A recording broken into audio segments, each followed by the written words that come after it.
기도원 내러티브는 사사기에서 삼손 다음으로 많은 분량을 갖고 있습니다. 그래서 30분 정도의 이 설교로는 제한된 시간 안에서 많은 내용을 다룰 수 없기 때문에 히브리서 기자가 우리에게 전하는 그 관점으로 우리가 함께 살펴보도록 하겠습니다.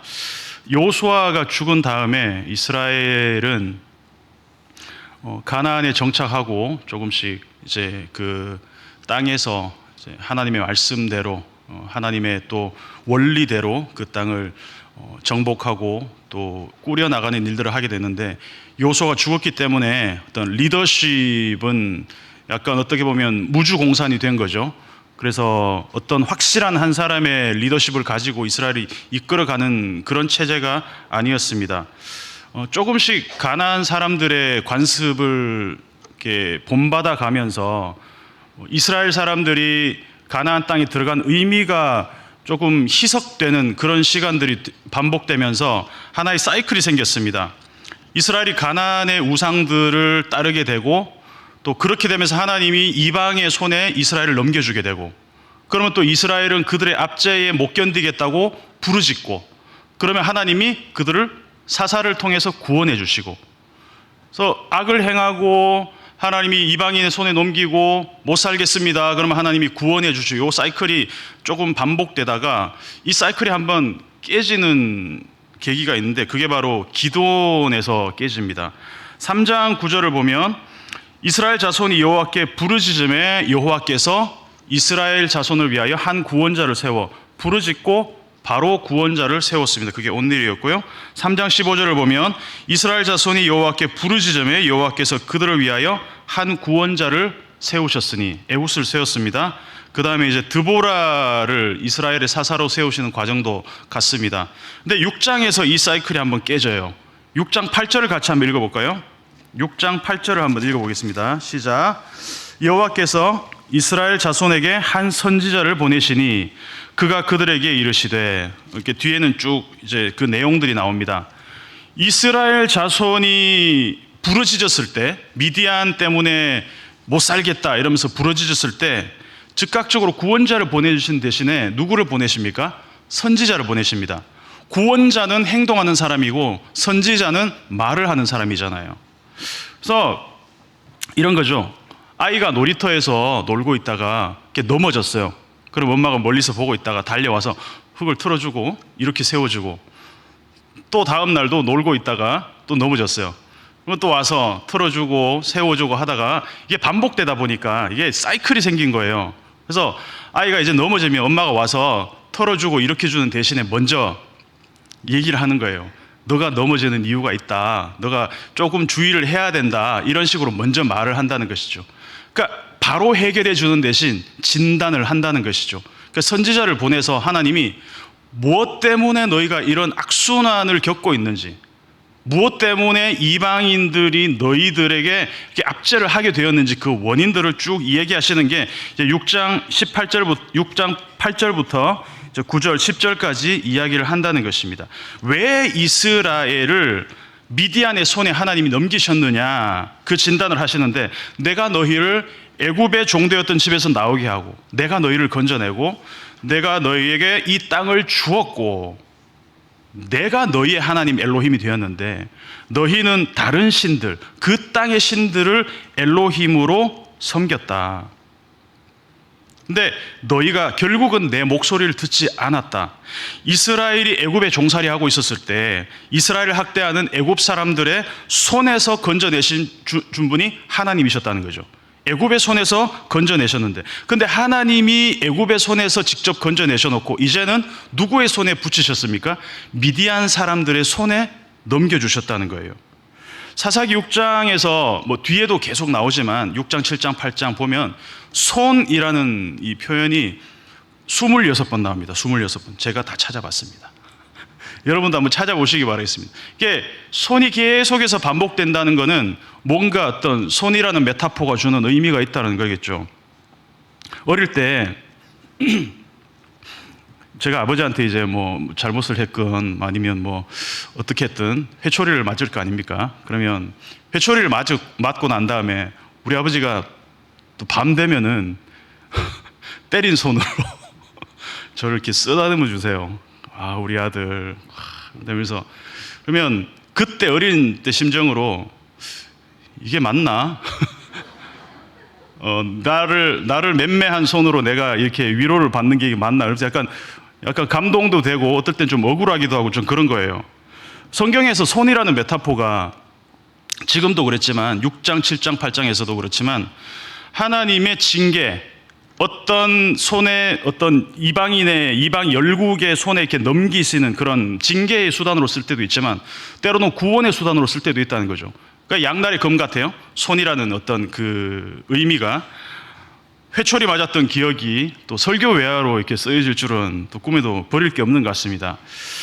하나님이 이스라엘을 미디안의 손에서 건져내는 구원자로 누구를 세우시냐? 기드온을 세우십니다. 근데 이 기드온이라는 사람이 그렇게 대단한 사람이 아닙니다. 뭐 뒤에 등장하는 삼손 같은 사람은 사자를 맨손으로 때려잡는 정말 피지컬 수준이 만렙이라는 말 들어보셨습니까 혹시? 잘 모르시죠? 이제 뭐 여기서 아실 만한 분들은 우리 뭐 문 목사님 정도 젊은 분들은 이 게임 하는 분들은 이걸 만렙 가득 찰 만자 레벨 이렇게 해서 레벨이 이렇게 꽉 찬 거예요. 그래서 어떤 전투력이 최강인 사람, 삼손 같은 사람, 어떤 뭐 그런 사람도 있잖아요. 뭐 골리앗 이런 사람들. 근데 만렙의 반대말이 있습니다. 쪼렙이라고.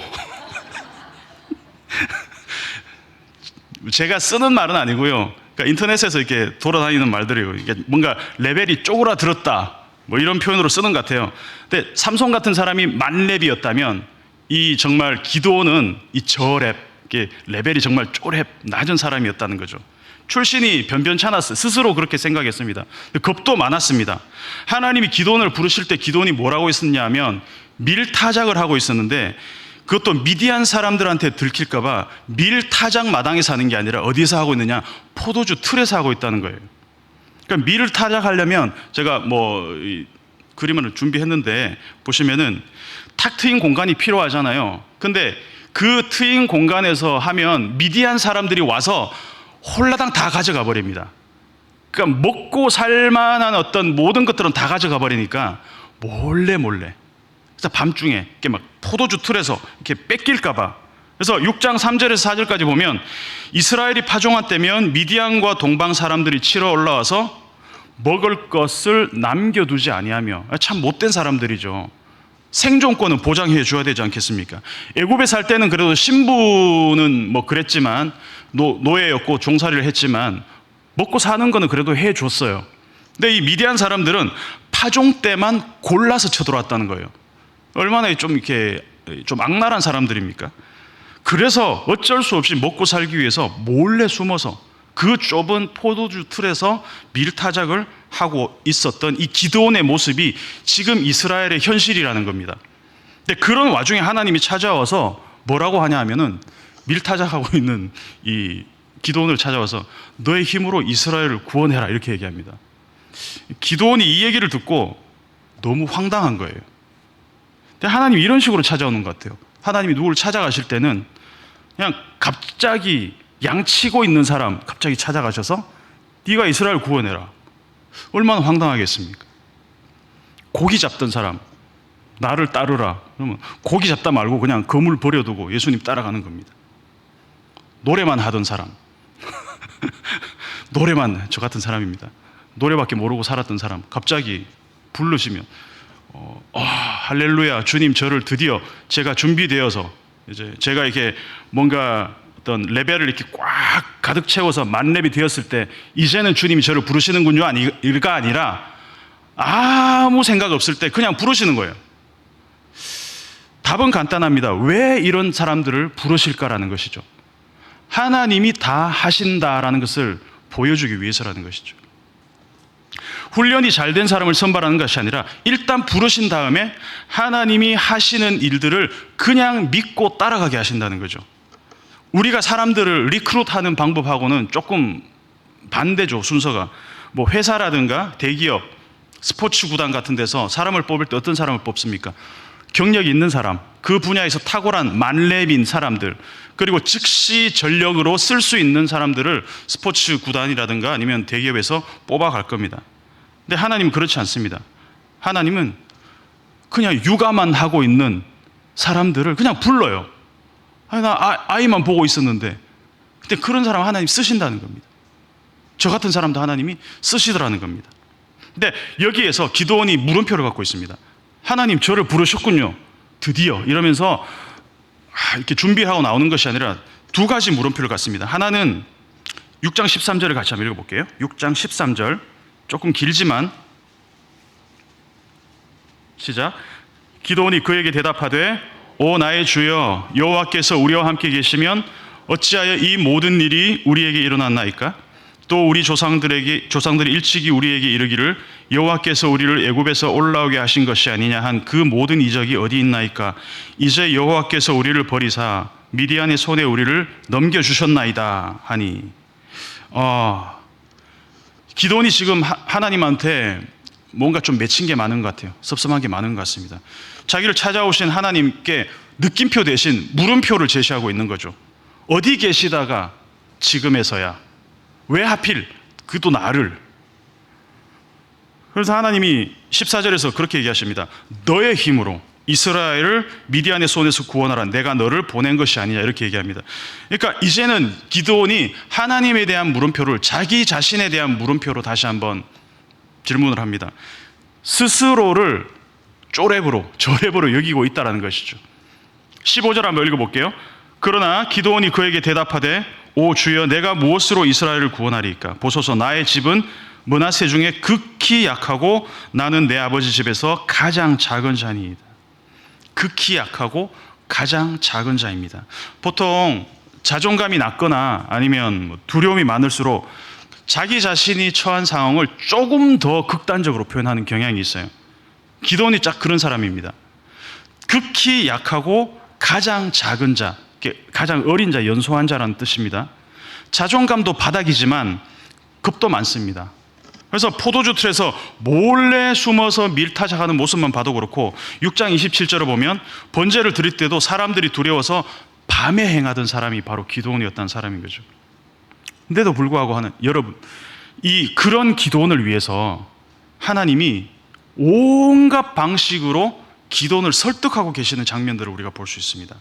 양털을 마르게 하시는 기적들 우리가 잘 알고 있는 것처럼 또 친구의 꿈을 통해서 미디안을 넘겨주겠다고 확신을 주시는 모습도 있고 심지어 기드온을 가장 작은 자, 스스로 가장 낮은 자라고 극히 낮은 자라고 얘기하는 기드온에게 뭐라고 얘기합니까? 6장 12절을 같이 읽어보시겠습니다. 12절 여호와의 사자가 기드온에게 나타나 이르되 큰 용사여 여호와께서 너와 함께 계시도다.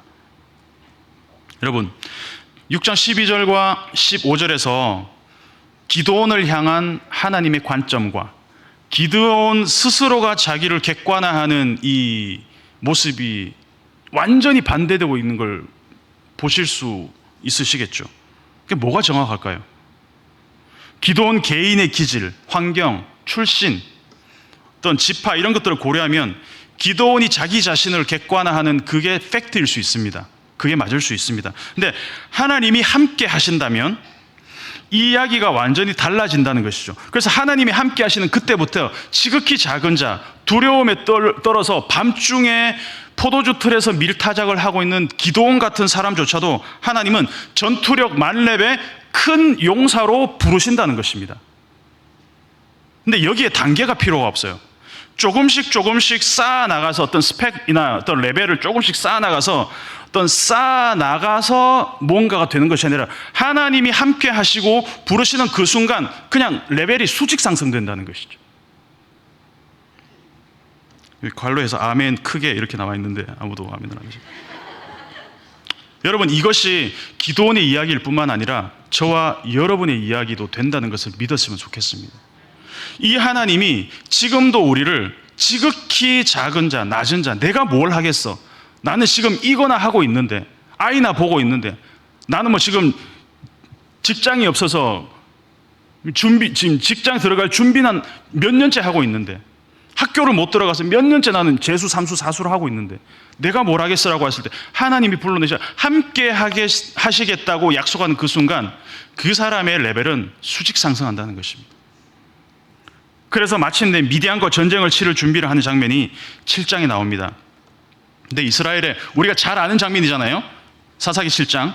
이스라엘의 군대를 모집하는 과정에서 3만 명이 넘는 사람이 모였습니다. 그러니까 하나님이 기드온에게 말씀하시죠. 7장 2절을 보시면 너를 따르는 백성이 너무 많다. 내가 그들의 손에 또 손이 나옵니다. 미디안 사람을 넘겨주지 아니하리니 이는 이스라엘이 나를 거슬러 스스로 자랑하기를 내 손이 나를 구원하였다 할까 함이라. 자, 아까 6장 1절에서는 하나님이 미디안의 손에 이스라엘을 넘겨주셨습니다. 그런데 그때는 징계의 회초리였습니다. 이번에는 반대로 이스라엘 백성들의 손에 미디안을 넘겨주려고 하십니다. 결국 이 전쟁은 이스라엘과 미디안의 전쟁이 아니라 하나님과 미디안의 전쟁이라는 것을, 일방적인 전쟁이라는 것을 보여주고 있다는 것이고, 그래서 하나님이 기드온에게 나타나셔서 하시는 말씀을 들어보면 내가 9절을 보면 7장 9절을 보면 미디안 진영을 너의 손에 넘겨주겠다가 아니라 넘겨주었다, 과거로 얘기하고 있다는 것입니다. 여호수아에서도 마찬가지입니다. 여호수아에게도 하나님이 나타나셔서 내가 그 땅을 너희에게 주겠다가 아니라 주었다로 과거형으로 말씀하신다는 것이죠. 모든 전쟁은, 하나님이 원하시는 전쟁은 승패가 이미 결정났습니다. 하나님이 시작하실 때부터. 그래서 시작도 전에 넘겨줄 것이다가 아니라 내가 이미 넘겨주었다. 하나님이 미디안을 이미 넘겨주셨기 때문에 지금 문제가 되는 것은 뭡니까? 군대의 숫자가 아닙니다. 3만 명, 30만 명, 많은 사람들이 모인다고 좋은 게 아니라는 것이죠. 그래서 하나님이 미디안을 이미 넘겨주셨다. 그래서 자, 두려워서 떠는 사람들은 가라. 그러니까 3만 2천 명 중에서 10,000명만 남기 2만 2천 명이 가버립니다. 사실 이때 기드온의 마음이 조금 황당하지 않았을까요? 너무 많이 가버린 거죠. 너무 많다 했는데 정말 많이 가버린 겁니다. 근데 하나님은 오히려 이것도 많다고 얘기하십니다. 아직도 많아. 그러면서 물가로 와서 우리가 잘 아는 그 장면, 무릎 꿇어서 물을 마시는 사람, 그리고 개처럼 핥아 마시는 사람, 이렇게 해서 두 패로 나누어서 더 적은 사람들, 물을 개처럼 이렇게 손에 대고 핥아 먹는 사람 300명을 뽑잖아요.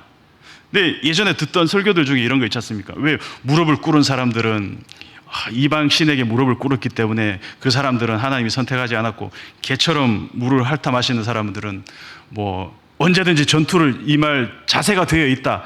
근데 성경에 그런 얘기 없습니다. 조금 자의적인 해석들이죠. 억측일 수 있습니다. 그래서 300명, 이건 300용사로 뽑은 게 아니에요. 저는 그래서 기드온과 300용사라는 말은 별로 좋아하지 않습니다. 왜냐하면 하나님은 그 스파르타 영화 300에 나오는 그런 정예 멤버 300명을 뽑은 게 아니라 그냥 적은 그룹을 뽑은 거예요. 그냥 무릎 꿇고 마시는 사람들이 300명이었으면 하나님이 그 사람들 뽑았을 겁니다. 하나님은 어떤 훈련된 정예 멤버들을 뽑으신 게 아니라 그냥 하나님은 30명만 남아도 그 30명 데리고 전쟁하시겠다는 거예요. 3명만 남아도 이 3명 데리고 하나님이 하시겠다는 겁니다. 그래서 남기고 보니까 처음 모였던 사람들의 1%밖에 안 됩니다. 3만 명에 300명이니까 1%입니다. 기드온의 강조점이 여기 있습니다. 하나님이 하시는 일에 숫자는 아무런 걸림돌이 되지 않는다. 그런데 반대로 미디안 군대는 어땠다 그랬습니까? 7장 12절을 보면 사람들이 메뚜기의 많은 수와 같고, 메뚜기 떼가 얼마나 많습니까, 여러분? 그 메뚜기 떼가 몰려들 때 보면 메뚜기 떼와 같이 많고 낙타는 바다의 모래처럼 많았다, 이렇게 나옵니다. 그래서 상대방은 엄청나게 많은 수를 강조하고 이쪽은 상대적으로 너무 적은 숫자를 이렇게 대비하고 있다는 것이죠. 의도적으로. 라인업 자체가 너무 차이가 나는 거예요. 한쪽은 엄청난 수적 우세, 한쪽은 완전 그냥 다 돌려보내고 조금만 남은. 기드온 이야기의 강조점이 여기 있습니다. 99%의 결핍이 생겼지만 하나님은 그 1%만이라도 0.1%만 남았다 할지라도 하나님의 일을 이루신다. 사람의 결핍이 하나님의 결핍으로 이어지지 않는다. 이것이 기드온이 우리에게 전해주는 메시지라는 것입니다. 오히려 많은 숫자, 튼튼한 재정, 조직화된 시스템이 하나님의 일을 효율적으로 할 수 있을지도 몰라도 어떨 때는 방해가 될 때도 있다는 것입니다. 이 전쟁이 우리에게 주시는 메시지가 아닐까라고 생각합니다. 결국 이 전쟁은 이스라엘과 미디안의 전쟁이 아니라 여호와 하나님의 전쟁이라는 것입니다. 그래서 기드온의 이야기는 많으면 많을수록 좋다라는 이 다다익선의 논리를 정면으로 무색하게 만들고 뒤집어 버리시는 하나님을 우리에게 보여준다는 것입니다. 제가 설교를 준비하면서 삼성그룹의 이 사원 숫자를 한번 찾아봤습니다. 찾아보니까 26만 7,833명입니다. 26만 명입니다. 대기업. 근데 그 회사에서 도저히 일 못하겠다고 사람들이 다 나갔어요. 그리고 300명만 남았어요. 그럼 그 회사는 어떻게 된 겁니까? 망한 겁니다. 망한 게 맞습니다. 3,000명 모이는 성도를 담임하는 목사님이 있다고 합시다. 그런데 성도들이 다 나가고 300명 남았습니다. 30명 남았습니다. 그러면 어떤 생각이 들까요? 처음에 망했다라고 생각이 들지 않겠습니까? 근데 이게 상식적인 감정일 겁니다. 근데 하나님이 하시는 일은 숫자와 비례하지 않을 때가 훨씬 많습니다. 압도적으로 많습니다. 큰 교회가 할 수 있는 일도 있겠지만 규모와 크기와 하나님의 일은 아무 상관이 없다라는 이야기를 우리에게 하고 있다는 것이죠. 그래서 하나님은 사람의 도움이 없이도 말씀만으로 천지를 만드신 분입니다. 마른 뼈를 군대로 만드실 수 있는 분이 하나님이십니다. 그래서 그런 하나님을 우리는 업신여기면 안 된다는 것입니다. 교회의 정체성은 돈과 조직과 사람들을 통해서 할 수 있을 때 생기는 것이 아니라 교회의 진짜 정체성은 하나님 없이는, 성령의 역사 없이는 아무것도 할 수 없을 때 그때 교회의 정체성이 피어난다는 것입니다.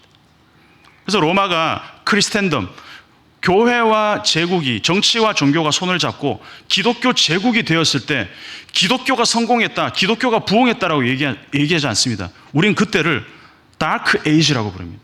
암흑시대라고 부릅니다. 기드온과 이스라엘 사람들은 칼과 낙타도 없었어요. 나팔과 횃불을 들고 나갑니다.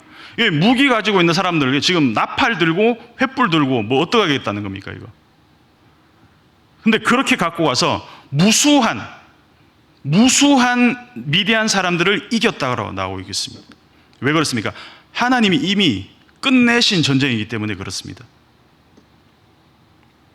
다윗은 온몸을 무기로 방패로 칭칭 감은 그 골리앗에서 맞서기 위해서 똑같은 무기 들고 나가지 않았습니다. 사울이 갑옷 입혀줬는데 어떻게 했습니까? 벗어버렸습니다. 물맷돌 하나 들고 나갔습니다. 이겼습니다. 왜? 하나님을 보는 그 중심의 눈이 있었기 때문이라는 것이죠. 미디안의 군대의 그 규모에 위축되면 그들의 숫자가 메뚜기 떼처럼 어마어마하게 많이 보일 겁니다. 그러면 순식간에 두려움이 찾아오지 않겠습니까? 낙타가 해변에 모래처럼 많으면 뭐 그 기동력에, 그 어마어마한 규모에 놀라지 않겠습니까? 여러분, 규모와 숫자와 화려한 스펙에 절대로 주눅들지 마시기 바라겠습니다. 제가 아이 키우는 이야기를 자주 해서 죄송합니다. 아이 키우느라 비록 내 스펙이 중단되었다 할지라도 내 레벨이 그냥 만렙은커녕 한 10렙도 못 찍었다 할지라도 스스로에 대한 확신도 없고 나에 대한 자존감도 바닥일 때, 그때 하나님이 나를 찾아오셨다면 내 손에 넘겨주실 그 하나님의 세계가 얼마나 클지, 얼마나 풍성할지 기대하는 저와 여러분이 되었으면 좋겠습니다. 기드온 같은 사람을 찾아오셔서 이스라엘의 구원자를 세우셨습니다. 그 손에 이스라엘의 운명을 맡기셨습니다. 하나님은 사이즈로 평가하시거나 일하지 않으신다는 것이죠. 가장 작은 자, 가장 지극히 약하고 낮은 자라고 자기를 그렇게 평가하고 있는 기드온을 찾아오셔서 메뚜기 떼와 같은 그 미디안을 이기게 하셨습니다. 근데 하나님이 늘 그래 오셨다는 겁니다. 하나님은 늘 그래 오셨습니다. 그래서 기드온 이야기를 쭉 읽어가면서 눈길을 끄는 부분이 있었습니다. 마지막으로 포도주 틀에 대한 활용법인데요. 7장 25절을 읽어보면 기드온이 숨어서 밀타작하던 그 포도주 틀이 어떻게 활용되는지 나옵니다. 한번 보시겠습니다. 6장 11절에는 포도주 틀이 기드온의 현실을 보여주는 정말 초라한 공간이었습니다. 그런데 7장 25절에서는 미디안의 방백들을 그 포도주 틀에서 죽입니다. 먹고 살기 위해서 힘겹게 밀을 타작하던 그 컴플렉스 같은 공간을 하나님은 적의 우두머리를 죽이는 승리의 공간으로 만들어 주셨다는 겁니다. 마른 막대기가 모세의 손에 들려졌을 때 홍해를 가르는 구원의 도구가 되었습니다. 빨가벗겨서 온몸에 십자가에 못을 박아 죽이는 그 끔찍한 사형틀이 생명과 부활의 도구로 하나님은 바꾸어 놓으셨다는 것입니다. 이것이 바로 어마어마한, 어메이징한 하나님의 일하심입니다. 최악의 사형틀을 부활과 구원의 생명의 상징으로 뒤집어 놓으신 그 하나님을 경배하고 찬양하는 여러분이 되었으면 좋겠습니다. 나 스스로 결핍과 열등의식에 사로잡혀 있던 그 약점들, 컴플렉스도 하나님은 최고의 것으로 업사이클 시켜주시는 분이라는 것을 믿으시는 저와 여러분이 되시기를 주님 이름으로 축복합니다. 옆에 분들하고 이렇게 인사를 나눴으면 좋겠습니다. 자기를 어떻게 업사이클 시킬지 너무 기대가 돼. 우리 이 말씀을 기억하면서 함께 찬양하겠습니다.